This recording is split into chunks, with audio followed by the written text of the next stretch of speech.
Hi అండి. ఈరోజు నేను గుత్తి దొండకాయ చూపిస్తున్నాను.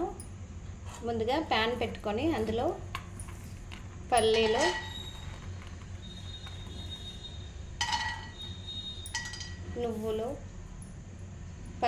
నువ్వులు, ధనియాలు, జీలకర్ర,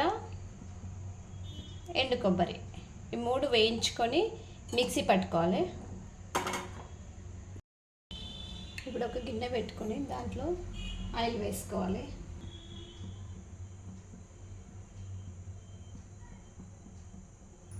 కొంచెం జీలకర్ర, అలాగే బిర్యానీ ఆకు, పువ్వు,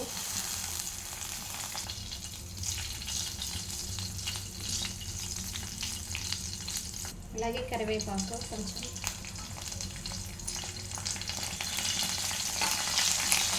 ఇందులోనే ఉల్లిపాయ ముక్కలు కొంచెం ఫ్రై అవ్వాలి.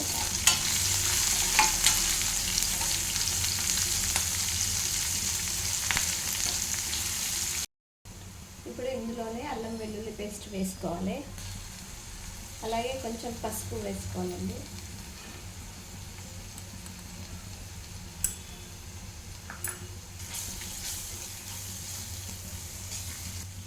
ఇందులోనే కట్ చేసుకున్న దొండకాయ వేసుకోవాలి.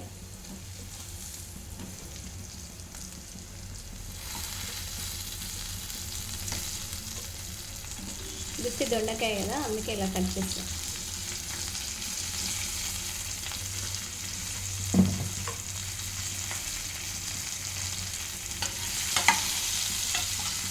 దీన్ని మంచిగా ఉడకబెట్టాలి, కొంచెంసేపు ఉడకనివ్వాలి.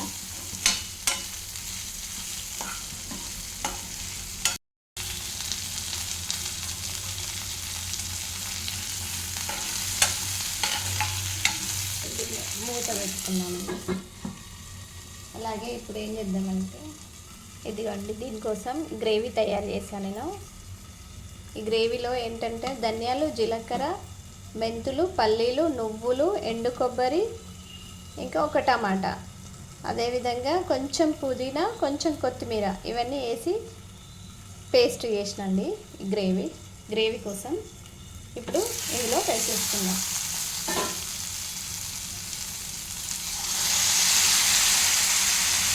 నేను చింతపండు వేయట్లేదండి, టమాటా వేస్తున్నా. అది పల్లీలు, నువ్వులు మిక్సీ పట్టేటప్పుడే అందులోనే టమాటా వేసి మిక్సీ పట్టుకున్నా. ఇదిగోండి,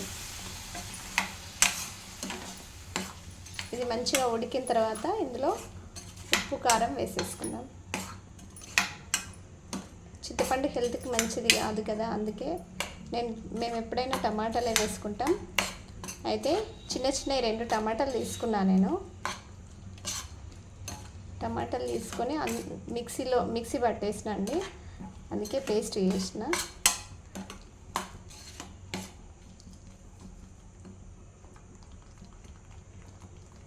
దీన్ని కొంచెంసేపు ఉడకనిద్దాం. ఇదిగండి, ఇప్పుడు ఇందులో కారం వేసుకుందాం, సాల్ట్ వేసుకుంది.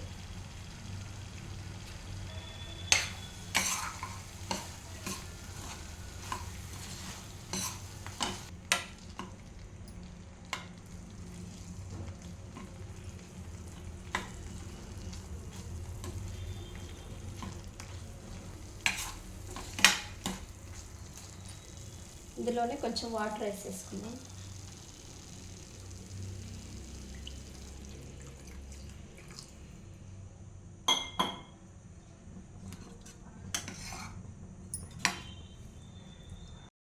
ఇదిగోండి, ఆల్మోస్ట్ ఉడికిపోయింది గుత్తి దొండకాయ కర్రీ. ఇందులో గ్రేవీ కోసం పల్లీలు, నువ్వులు, ఎండు కొబ్బరి, ధనియాలు, జీలకర్ర, మెంతులు, పుదీనా, కొంచెం కొత్తిమీర, అలాగే ఒక టమాటా వేసానండి నేను.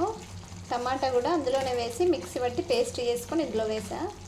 అయితే అందరూ చింతపండు వేస్తారు కదా, మేము చింతపండు వాడుకోము ఎక్కువ, అందుకే ఎక్కువ టమాటానే వాడతాం కాబట్టి టమాటా వేసానండి.